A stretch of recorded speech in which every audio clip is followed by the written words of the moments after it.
Here we are, live. Just kidding. We don't have a name for this podcast, but maybe it will just be Everything Sucks, the podcast. That's what we're talking about today. My name is Rich, known on the internet as BFG 69,000, East Coast Zangief, and 30-year-old alcoholic gamer. I'm Loser Haas. I play Quake professionally. No, I'm just kidding. But that's actually what we're going to be talking about today. Why games suck? Because games... Or in general, why everything sucks. Everything does suck. And it's kind of... It's hard to define why. And also, it would be unfair to count out nostalgia completely, because there is a degree of jadedness to my opinions, because, you know, there's always some yearning towards what you grew up playing, watching, viewing, reading, all that good stuff. But I think it's pretty fair to say that a lot of things, game-wise especially, we can start there. As far as video games go, there's a lot of bad games out there these days. Yeah, I mean, starting with games, I think it's more about, like, the industry that I disagree with as a whole. Like, there's some good games, but there's also some bad companies that I don't agree with, like, the way they develop their games. You know, like, I don't know. It's the whole concept of, like, early access to me is, like, it's just so stupid, in my opinion. And that's just because, like, why release a product that's not finished and then have everybody play it? Why not just do like an open beta or something? Why release it and have actual people pay money for it? You know? And what if it sucks? And what if it's never going to get better? I know. It's so silly because, you know, one of the reasons why they do it, at a surface level, people are really excited to be able to play a game early. Like, but that wore off, like, after the first few instances of early access games being complete garbage when even when the final game comes out. What was the first early access game? I don't know. I stopped playing games. I didn't get a PS3 ever. I didn't get a PS4 until very recently. So, I don't know. I just know from reading, like, magazines, reading forums, listening to the general tides of people, I don't know what this message is, but we'll just ignore it. I don't know. Let's name some random game early access. What's one of the ones that you don't agree with as far as early access goes? Early access? Well, probably Quake Champions right now. I just don't agree with the way id Software, one of the most old school, like, companies of all time. True. Commander Keen, Wolfenstein, Doom. Doom 2.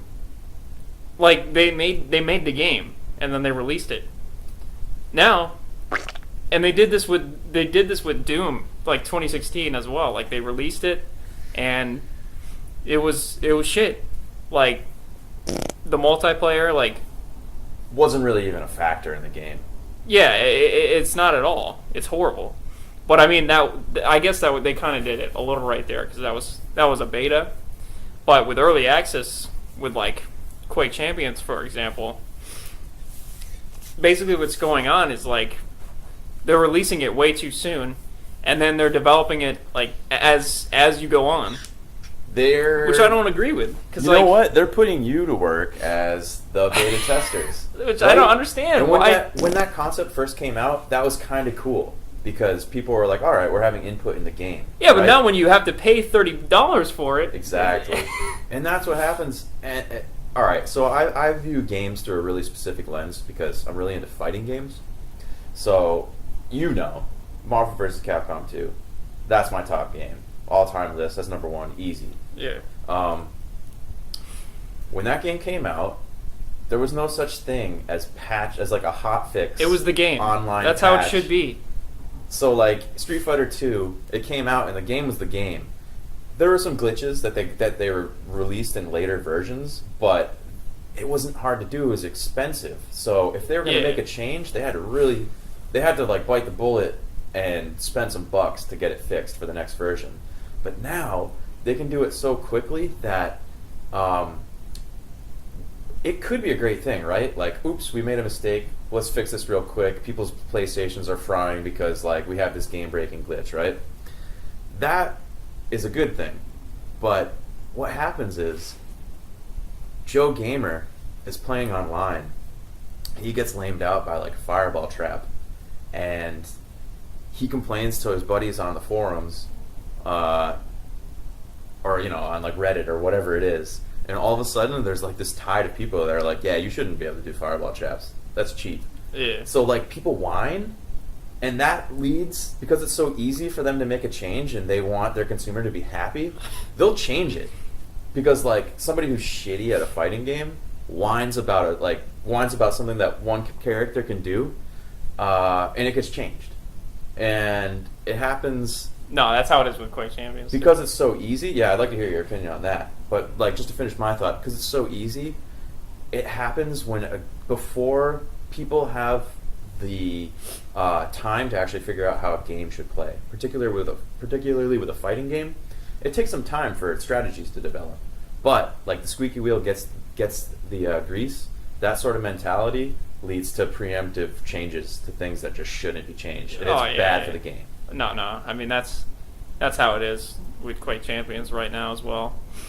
Like, it's basically 1 month the game will feel good, and then the next 2 months the game will be absolute garbage. And they'll fundamentally change everything that goes on, which is why I just don't agree with early access. Like, they should release the game, and then like that's how the game should be. For example, like the game felt really good like when it initially came out. Like they just had to fix a couple things. They had some, but now, yeah, go ahead. Sorry. Yeah, they basically just like continue to change the game, and it gets a little bit better, but also worse at the same time, which doesn't make any sense. And I know it happened with like Marvel 3 as well. Like, that's what was going on. That's what I was thinking about in the back of my mind when I was talking about fighting games being patched. Is that game got changed so drastically from day one to like from like the time the game came out to like the time the game was finished. Like a lot of things changed that should have been hammered out like when it was still in development. Like when there was a room full of like 20 people that were playtesting. They should have figured out that like, maybe Sentinel has like too much life, so we need to knock his stamina back so that he's not such a powerhouse. Yeah, but nobody playtests the game. We're the playtesters, and that's bullshit. It's kind of crap. And like I said, when it first happened, there was positive there was a good buzz behind it because, again, players felt like they were in, like with the early access, they felt like they were like, influencing the game, and it was like a cool thing to be able to be involved with it early. But that's just it's the coolness of that isn't worth a game being shitty. Let me say this. Early access is completely fine if it's free. If you're paying $30 for a game, that's not how it should be. In my opinion, early access could act as a sort of a beta, which is how it was originally for this game, Quake Champions. Like, it was monthly. You could only play it every Saturday, and that was great because it was free, and like we were all playing it and like giving our opinions. But then, like, they decided to release it early in early access, and then I'm $30 out, and I hardly ever play the game because it's shit. And and yeah. Exactly. During that free period, you understand like if things don't work quite how they should, or if things are unbalanced, and that's where your input is important because like people's like hard-earned cash isn't on the line. Anyway, early access is complete one of the reasons why games suck.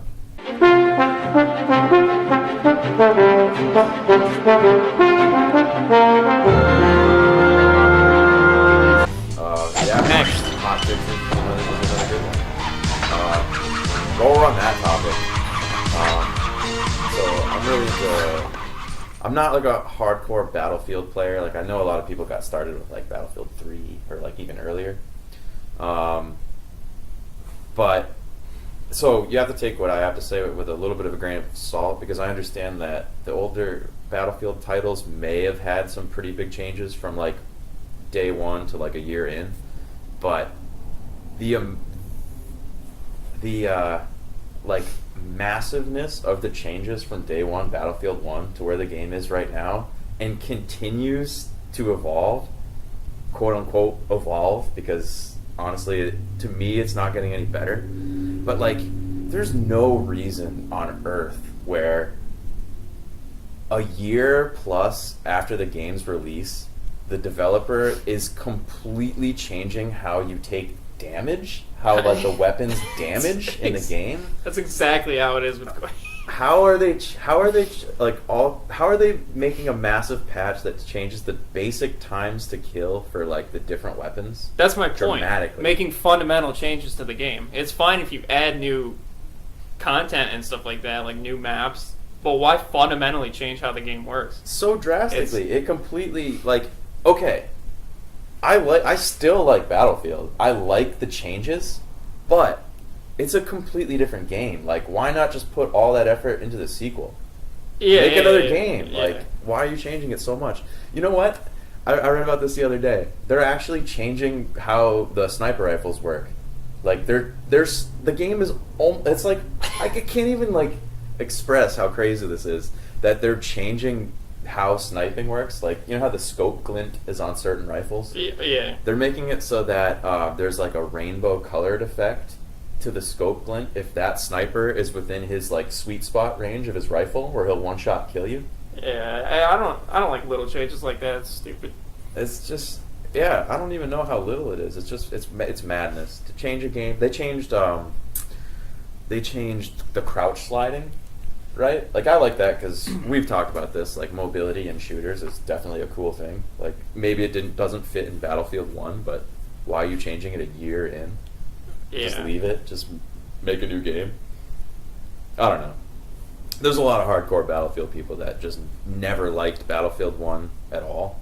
So I feel like a year in, they were like, well, let's appease like these hardcore fans. Maybe we'll get a second wave of people that'll but get that's into the game. going against your target market, which doesn't make any sense. I feel like, Like- they're trying to double dip. They're like, we got all these noobs because it's like a cinematic, like, It's so awesome stupid. game, but now let's like lure back in all the hardcore players that are like, well, the time to kill is too slow, so they bump it up. That's so stupid. Um, They shouldn't fundamentally change it like that. You need to know your target market. Like, Quake is always going to be hardcore, no matter how much. If I encounter a noob, there's no way I'm going to show any mercy. I'm going to 50-0 the guy. I don't care. Like, that's true. the target market is a hardcore game. If you want to learn the game, then fine, learn the game. But when you're hosting a tournament with like $1 million on the line and your game is in early access, like there's something wrong with your marketing campaign here, and That's also very how you fair. develop your game. So it's lame. And just think about like the difference between like where id Software was in like Doom 2 to like now. Granted, the team is probably completely different. Yeah, But I mean- everybody left. Oh, no one. Only that bald guy's left. Whatever his name is. Yeah. Shout outs to that bald guy. Oh, Tim Willits. Doom 2. Pinnacle of game design. Yeah, I mean all the old school shooters. That's where it's at.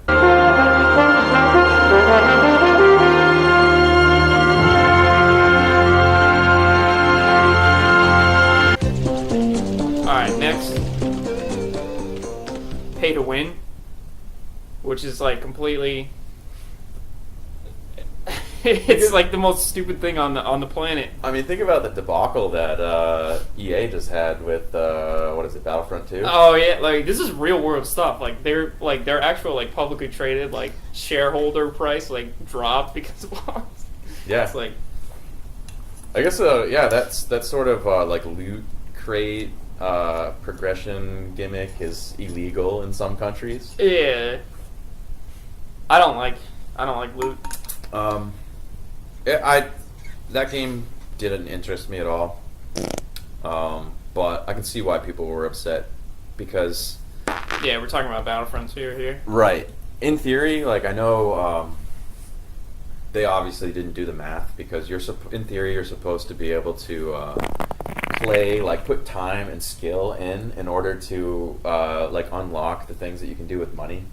But like these aren't real figures, but it was actually this ludicrous of an idea. Like, say you spent like $100 on the game, you would get like, you know, you would max out your character, obviously pretty much instantaneously. They figured that it would take like just say 1,000 hours of actually playing. So like theoretically more than a year of your life. Like if you played like it was your job. Yeah.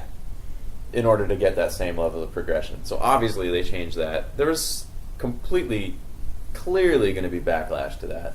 I don't know what they were thinking. Like it got to the point where I'm pretty sure Disney was throwing heat at them because of all the bad like. Oh yeah. But yeah, I don't know a whole lot about like free to play. Like I don't want to call them schemes. Like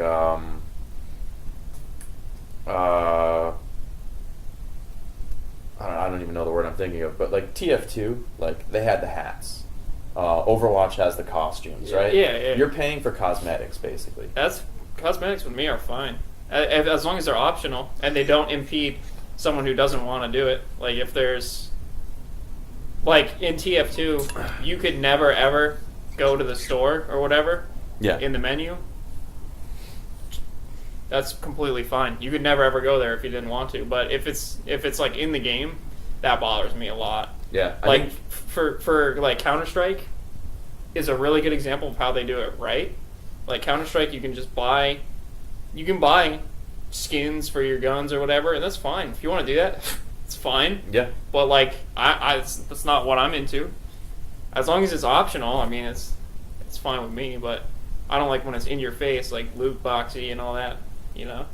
Can you fathom an example of something that you could buy that would actually affect what you can do in the game that wouldn't make you throw up in your mouth a little bit?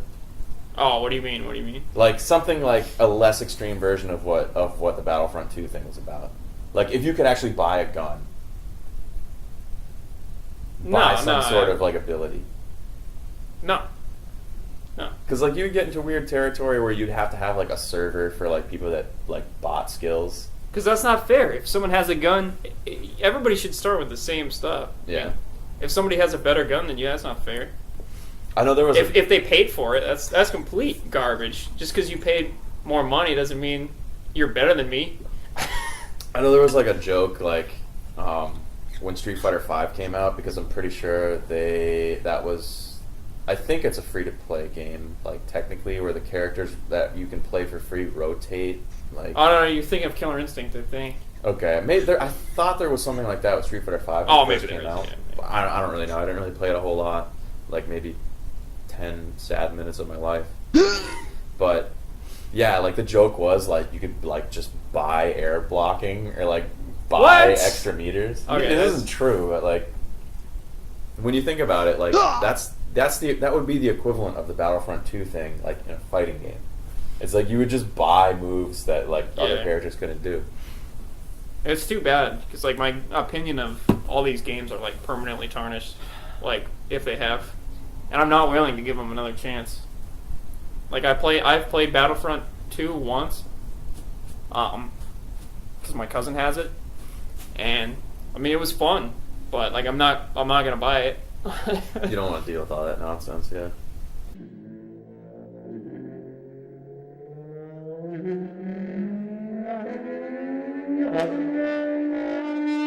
Same thing, like there every year or two I'll get duped by, I have a really negative opinion of it, but I'll get duped by like a new fighting game. Because eventually, like, I just want to support, like, a developer because I want them to keep making games. So I'm like, good try, guys. Here's $59.99.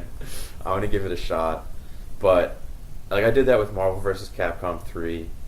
I did it with Mortal Kombat 9 and 10, actually. I did it with most recently Dragon Ball Fighter Z. I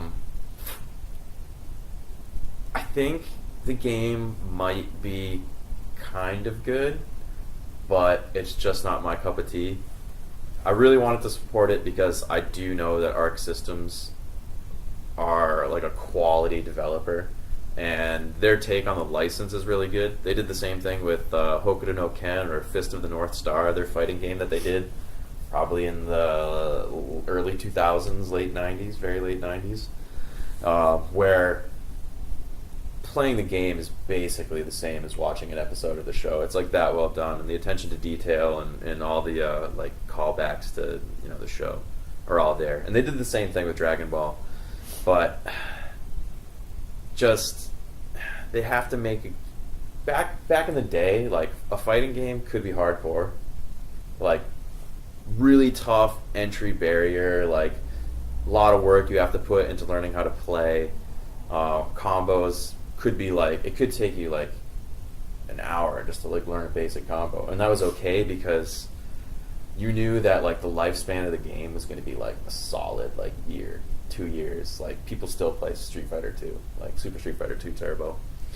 But now they have to make them so that it's approachable to as wide an audience as possible, which I don't know. I kind of feel like a dick, but like I know they're just trying to make money so they can stay in business.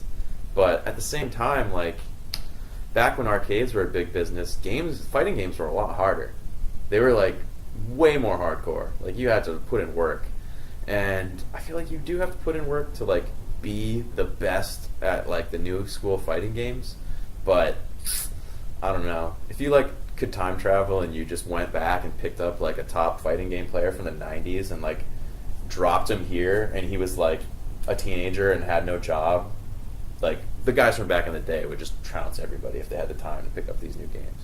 But anyway, that's just my opinion. Dragon Ball, the new fighting game, it looks cool. It was fun for about a week, but I don't know, it doesn't hold up to the old games.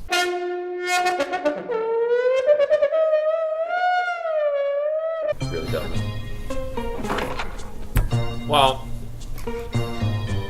about nostalgia in old games, I think there is maybe a little, but I also don't think so. I think games might have actually just been better, like if you think about it.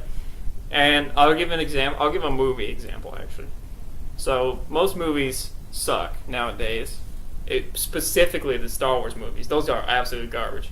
But we won't get into that. We'll do a whole podcast. Yeah, that's like a 10-hour podcast probably. Probably a 24 straight hour with churros involved. Yeah. But yeah. But so anyway, I don't think nostalgia really affects it, and I'll give it a good example. So yeah. Well, I was saying about the Star Wars movies, like those are absolute garbage. Like I don't care who you are. Those are poorly like made films. And I'll give a good example of a film that was made really good, and that was the new Blade Runner movie. Like I don't have any nostalgia for Blade Runner, but I watched that, and that was awesome. That was like one of the best movies I've ever seen. All right, I got to put that on my list because I'll be honest, I'm terrified of watching that because I like the original Blade Runner so much. It's like I don't know. I feel like it's a really common favorite movie, but it is one of my favorite movies of all time. Yeah. And I'm just scared to have it tarnished. But if I you're don't saying think it it's will. done well, that alleviates a lot of my concern. Yeah, no, it's. But my point is like, when you take the time to actually do something well, it pays off, and like I feel like both in games and movies, like nobody takes the time. Another example would be like Lord of the Rings movie. Yep. Like those three, they were filmed back to back to back in the early 90s. They had real actors, everybody, real props, and also CG. But now, with like the new like Hobbit movies or whatever, I don't know if you've ever seen any of those, but they're horrible. They just reek of a cash grab. Yeah. I Like- mean, it's just a complete cash grab, and like no time or effort was given into any of these films, and like Peter Jackson, like too bad for him. Like we don't want you to give any time. We just need money now. Like we were talking earlier about Jurassic Park, and I feel like that's a great example, and we can use it to segue into some other like topics that pertain to games too. But like, think about the original Jurassic Park and the CG in that really early computer graphics, but for some reason they hold up today. Yeah, they hold up real good. And whereas if you look at like Spider-Man and watch the special effects at that, like they're horrible. yeah, and I don't know They're why real it bad. is. I really don't know why that is. I mean, I have a theory. I think it kind of pertains to the like, I don't know. I was thinking of this sort of line a little bit earlier today, but like the bigger that your toolkit is, the more room for error and for sort of stretching the technology. So, like movies back in the day, they built all the sets, right? They built the weapons, they built the ships, even if they're like a scale model, they still physically made them. Or if they had like a like a locale that they couldn't feasibly build, they would actually paint it, right? So that's you're Oh yeah, you're like filming something real. All the matte paintings from Star Wars. yeah. They're Also awesome pieces of art. Also in Enter the Dragon, like Bruce Lee or whatever, or Return of the Dragon, where Bruce Lee fights Chuck Norris. They're just a painting of like Rome in the back. Yeah, yes. They're fighting. Like But when it's done poorly, yeah, it's probably a little cheesy. Yeah. But when it's executed well, man, it's way more real than CG. A painting, you know? Yeah. No, I agree.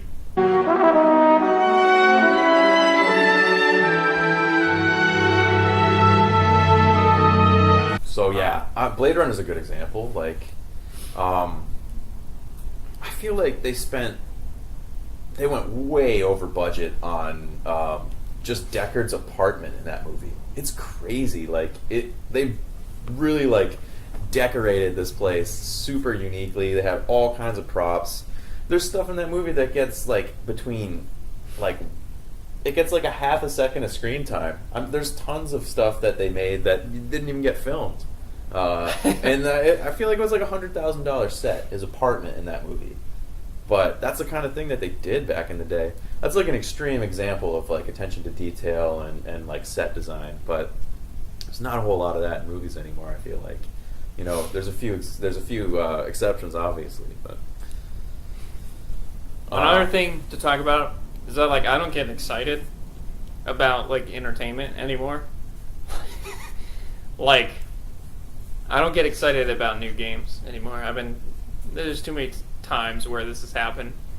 Yeah, where like you get burnt out. You get sick of being let down. But not even let down, misled in some cases. Like a good example would be No Man's Sky. Oh, okay. And yeah.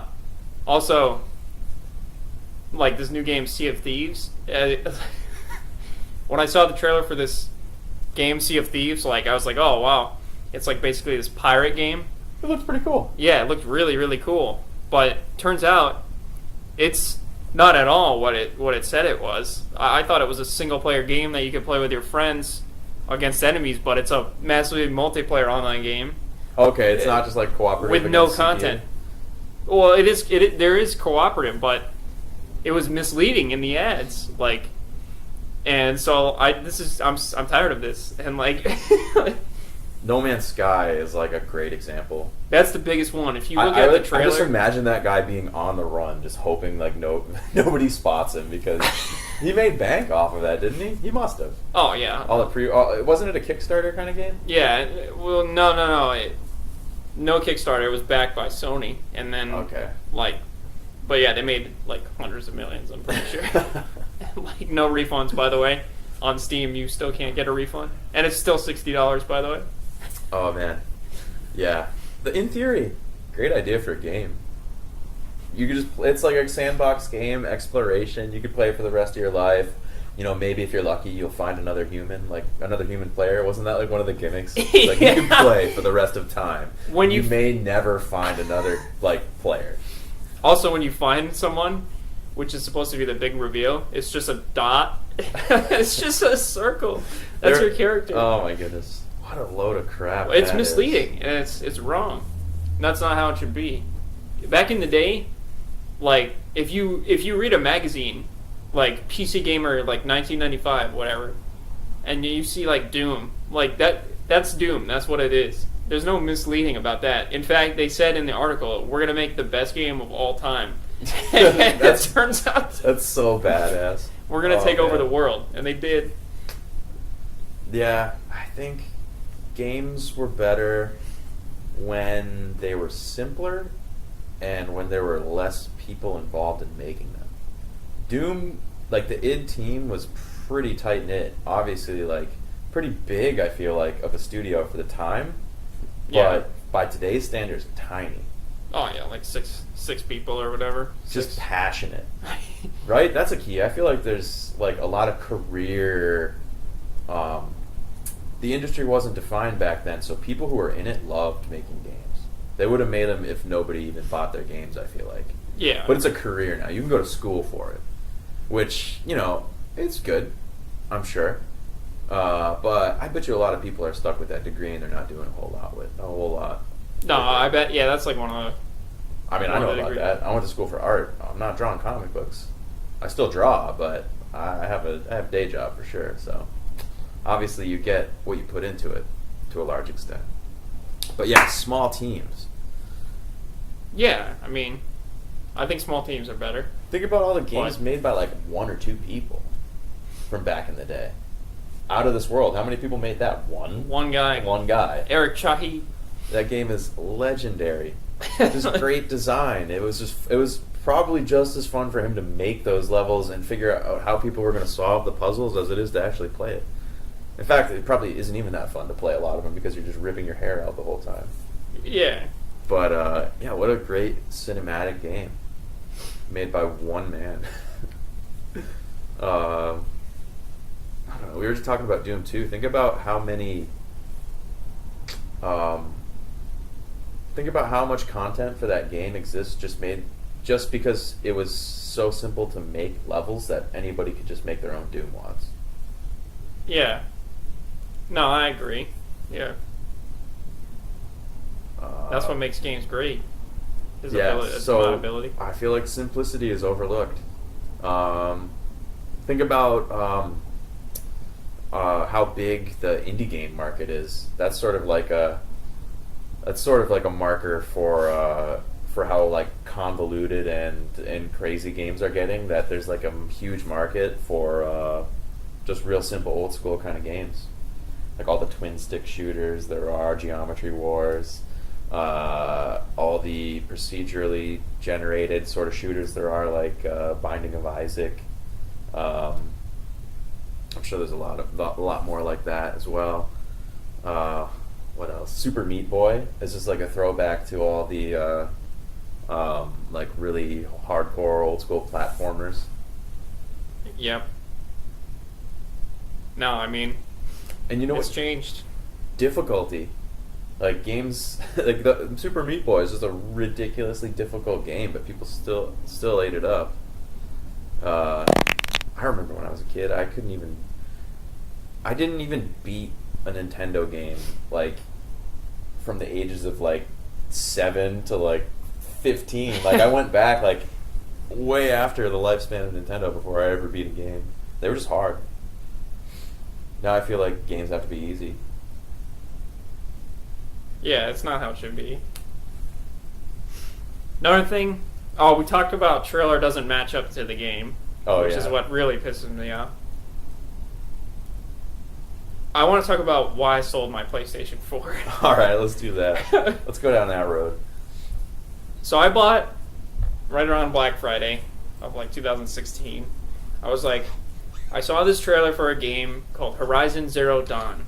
And I was like, this game looks awesome. I want to buy it. And it's only on PlayStation. And I was like, all right, I'll just buy a PlayStation. So I bought one on Black Friday. Or whatever what's the... Cyber on Monday. Yeah. Because I would never go shopping on Black Friday. It's pointless now with the internet. You But, might- you might get beat up by like some soccer mom trying to get one for her son anyway. But yeah, so like I bought it, I opened it up, and I was like, wow, this is pretty sweet. I'm gonna have a dual monitor set up, and I'm gonna have my PlayStation 4 right here and my PC right next to me. It's gonna be awesome. And then I opened it up, and I was like, it's like, all right, create this account here, and I'm like, all right, I'll create this account, and then it's like, download this here, and I'm like, all right, I'll download that, and then I'm like, all right, great, I'm done with all this stuff. And then finally, I opened my game that I bought at Best Buy. I was super excited. The new Need for Speed. I love Need for Speed. And so I put it in, and I'm like, yes, I'm gonna play Need for Speed finally after all of this like stupid like administrative shit that I had to go through. And like, so I pop it in, and it's like, all right, download it. And I'm like, are you kidding me? Like, I spent 2.5 hours like doing all this stuff to set up my PlayStation, and now I buy the game from the store. I went to Best Buy to go get the game for this reason, and now I have to wait on my 1 megabit per second connection to download this? What is this? A game on a disc you can't even play without updating it. Yeah. Like, come on. Number one, a lot of us don't have good internet connections, including myself. So I'm going to say it right now that, like, the golden age for me. Let's talk about golden age of gaming, actually. That's a good segue. We can move that one for a while. That's a good topic. For me, golden age of gaming, and we should do a whole podcast on just this, but let's just mention it for now. For me, the golden age would be about like 2000 to like 2007, and even a stretch maybe like 2011. Yeah. This is what I define as the golden age of gaming. And like, if you look at like the Xbox 360, that is like an awesome system. There's tons of good games on it. Yep. Same with like PS3 and like PlayStation 2, like all of these games. You just pop it in and you know, play that, which is awesome. But now, it's like, it's pointless to like even buy like physical media and all that, which is like horrible for us who don't have good internet connections. So for me, it's the golden age would have to be 2000 to 2007, I would say. Yeah, I think just because I'm a little bit older, I would like place it just a few years earlier. But yeah, I remember like, I think a lot of it was, the industry was like so much smaller. I remember looking in the back of video game magazines where they would be talking about like all the import games you could get. I think for me, like the Sega Saturn was probably like, Into the Dreamcast was what signified like that really like special cool era of gaming, because it took a little bit of effort to like dig and find out how you're going to play like the perfect arcade port of like X-Men versus Street Fighter, Yeah. or something at home, and you can do it. But yeah, like you can go to a retro game store or a flea market. You can find an old PS2 game. You can pop it in and play it.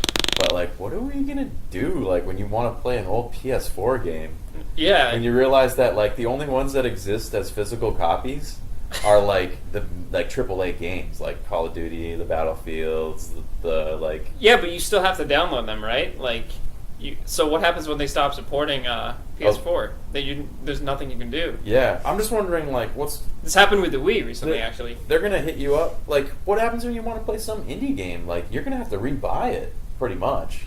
Yeah, if it's even available on the system. Yeah, that's Because they're going to this happened with the Wii. They shut down the Wii, and all those games that were digital only you can't play anymore. Yeah, it's hard to imagine like in 20, 30 years if there's going to be like a passionate, like nostalgic sort of collector for PlayStation 4 downloadable games. No, there won't be. Also, nobody will really care. Like if you look at like the popular games now, I feel like nobody will care. Like Fortnite and whatever, and PlayerUnknown's Battlegrounds. Yeah. Once that game dies, it's gonna die. Nobody's gonna keep playing that. Yeah, I think the genre is sort of I think calling it a fad is a little bit unfair, but it's definitely really trendy right now. Yeah. I don't know. Maybe it'll come back. Like once like the hipness sort of fades to it, I can see it having a resurgence. Like eventually with some new ideas brought to the table. Because like I don't think. I disagree. I don't think so. With like PlayerUnknown Battlegrounds, I don't think people in 20 years are going to be playing that. or I don't- just mean like other games in that genre. Oh, that specifically that genre? I was just talking in general. Like, I don't think in general anybody's going to be playing a game like that in general. Mm. Like, if you look at older games, people will always be playing older games because they're popular, you know. But I Yeah. don't think that modern games will stand the test of time. if That'll that makes be- sense. That'll be interesting to see. Yeah. Going back a little bit to the golden age, I guess for me, like to elaborate a little bit more, the golden age like really surrounds like when arcade games were really big, because it's strange to think about that. Like now, it's strange to think that back then you couldn't play those games at home. You could play like a close approximation of them, like the home ports. Some of them were really good, but they almost always had to like cut back on the scale of the game. Like graphics were a little bit worse, maybe less characters. Certain like of the Capcom like tag team games, the home versions were only like 1v1 sort of a thing.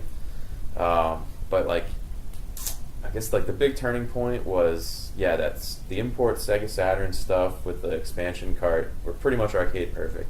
And then when the Dreamcast came out, that was basically Yeah, the just Dreamcast is just basically an arcade. that machine. was an arcade machine for your house. That was so cool, but it's interesting to see how that sort of flopped. Not sort of flopped. It failed.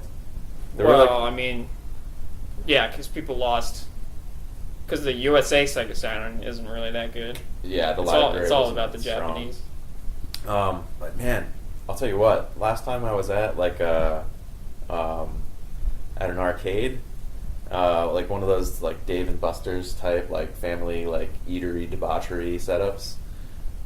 About 50% of the games were glorified cell phone games. I actually like saw people playing Angry Birds on a giant touchscreen. Yeah, like Flappy Bird and stuff like that. That's kind of depressing. No, I could see that the Golden Age is that. I mean, I think basically the Golden Age. There's a lot of Golden Ages, really. I think. Yeah. I think each one is good, except this current one. Yeah. I mean, let's Like SNES. I mean, come on. S- SNES is awesome. Yeah, it was good. It was good. Yeah, simplicity. Like it was cutting edge. Obviously, the sound design, really strong hardware on Super Nintendo. You got your Mode 7 graphics, right? Yeah. Games like Axelay, pretty darn cool to look at. F-Zero, like they could actually rotate, graphics, and it would look halfway decent. But yeah, it's just not the same. Sorry, what topic were we on? I just spaced. I don't out. know. Oh yeah, we were talking about the different golden ages, right? I don't know. Can we be fair and like, can we name drop some current or close to current gen games that are doing it right? Because it's not all crap. Grand Theft Auto 5 is really good. Yeah. And maybe one of the reasons why it's a really open kind of game, right? You can race, like you control people, like that's definitely like a class of the Grand Theft Auto player, just going around and being a dickhead to people. No, it's just a good game, really. I mean, if you look at my favorite Grand Theft Autos, like my favorite one would be 5, and that's saying something because it's good. It's a darn good game.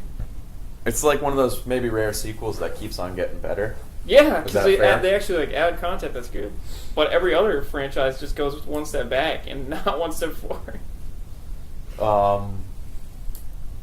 Let's see. I mean, a lot of what I play is indie games, but like we were just talking about Out of This World, That game Inside. I know you haven't played it, but I had a lot of fun with that. And it's a 2D side-scrolling, like sort of puzzle-solving game, but it's a great example of something that is in like a classic archetype sort of game. Like it is an out-of-this-world game, but it's actually using the PlayStation 4's hardware effectively. Like there's really great lighting. It's really cinematic. Yeah, why It's a can't we have more of 2D that? side-scrolling movie of a game, Yeah. but it's still simple. It's well executed, but it's simple. None of the new games are pushing the limit in any way.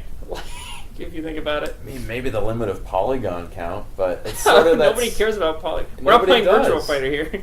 It's the same thing as It's what we were talking about with movies, right? You could do a whole movie in CG, right? You could do an Avatar, but you don't have to. Like, it's not cool because it's CGI anymore. No, Avatar's So- a pretty good movie. I'm not knocking Avatar, but I'm just saying that I can't wait for the day when the most super real, millions and millions of bump mapped polygon, like whatever. I can't wait until that's boring because we've seen it all. Like, and then they can just go back to a simple. You can use great graphics, but just do a simple game. Yeah, I feel like people are getting a little bit tired. I feel. I hope so. I guess the the boom of all the indie games over the past, I don't know, 8 years, that makes me feel good. Yeah, I mean, I like indie. I have nothing wrong with it. I like competitive games. Those are my favorite. And I know when one is done right and one is done poorly. Yeah. What is an excellently done? What's a great competitive game? Sort of in the last couple of years. I mean, the new Counter-Strike is pretty good. Yeah. Okay. I feel like it's not that much different from the old Counter-Strike, right? It's not. It's just better. They Is that added. the secret? It's. I mean, Don't stray too far from your roots. It's different enough that it's better than the older ones. I would say. I mean, I think all of them are good. I think all of them are good. What's a franchise that all the games are good? I'd say like Unreal Tournament's another one. Every Unreal Tournament's great.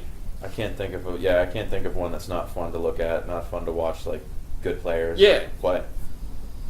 And that was 20 years ago. I'd go with pretty much any fighting game Capcom made from 1991 No, to newer though. 2002. What's a new franchise? I know. Well, I would say the God of War games, although the most recent one seems kind of garbage. As I was telling you earlier, I watch a lot more games than I play, right? Like on Twitch or something. Yeah. And mostly I watch sort of more like classic kind of games, or old shooters that still have a good player base, whatever. But a lot of the streamers that I watch, they like to attract new viewers, and they like to play the hot new games too. So there's been a fair amount of the new God of War game. But yeah, like I was telling you earlier, every time that I log into one of these people playing God of War, they're in a menu. They're in a shop menu, and they're reading about the different buffs that these weapons and armor are going to give to their character, or their character's son, apparently, I guess. But yeah, I don't want to play a game where I'm in a menu the whole time. Yeah. Yeah, too much convoluted systems and menus and interfaces in a lot of games nowadays. And I sound like a crotchety old man, but I feel like it's true. I mean, we have the right to complain about these. I've been playing Unreal Tournament since 2002. Yeah. It's every new I know how it should work. You obviously don't anymore. Isn't that crazy? You as the company. How... Yeah. Yes. There's a lot of companies that have changed so drastically in terms of the talent and the people working there, and yet they still are producing games and franchises that were like championed by these like people and creators from back in the day. Like Street Fighter is a good example of that. Those games were gold until pretty recently. I don't know, like 2009 or 2008 when Street Fighter 4 came out. Yeah. But it's funny. Well, here's another thing we can talk about is like why are updates like forced? For example, like if you want to play Street Fighter 4 the way it was supposed to be back in the day, you can. You can just play Street Fighter 4. Yeah.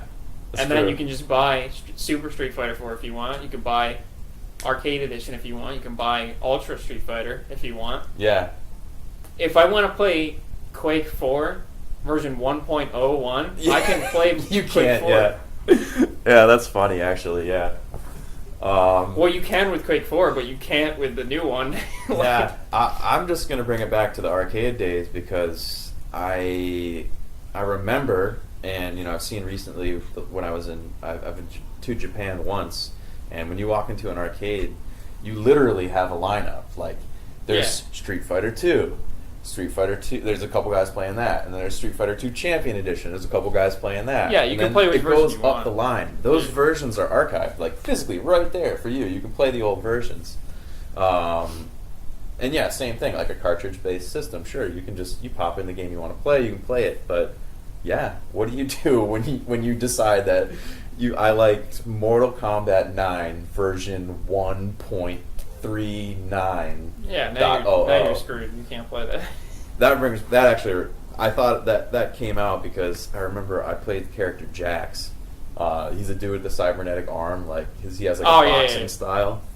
I remember I found this combo that made him like super viable because it was a full screen punish to like a laggy move that the opponent did. And what you would do was you would do the ground pound, and that would knock him up, and then you cancel that, or like you time the recovery of that so that you dash up twice real quick, and then you do his lunging punch, and it was like it did like 25% damage. You had to be like really skillful with your read because like even though it was a full screen punish, you had to like react really quickly or predict that they were going to do it, whatever. But the saddest thing for me in that game was it got removed by accident. Like they did something to like his dash mechanic that got rid of that. I never saw a single person do this combo. I found it. I was like, oh yeah, I'm gonna do this. Like this is gonna take me to nationals. I'm gonna be the best. But yeah, like they took it away. There was no mention of it in the patch notes. They didn't even know they took it out. And that's something that didn't happen back in the day. Like there was probably like some real broken stuff that made it through. Like Ultimate Mortal Kombat 3 is a good example. Most of the characters in that game are just like God mode. Like they can do whatever they want to do. But it's fun, and anybody can do it. Like you just gotta put in the time and figure it out. I don't know. It's alright for games to be broken, as long as they're fun. That's what I think. Yeah. I don't know. I just hate everything now.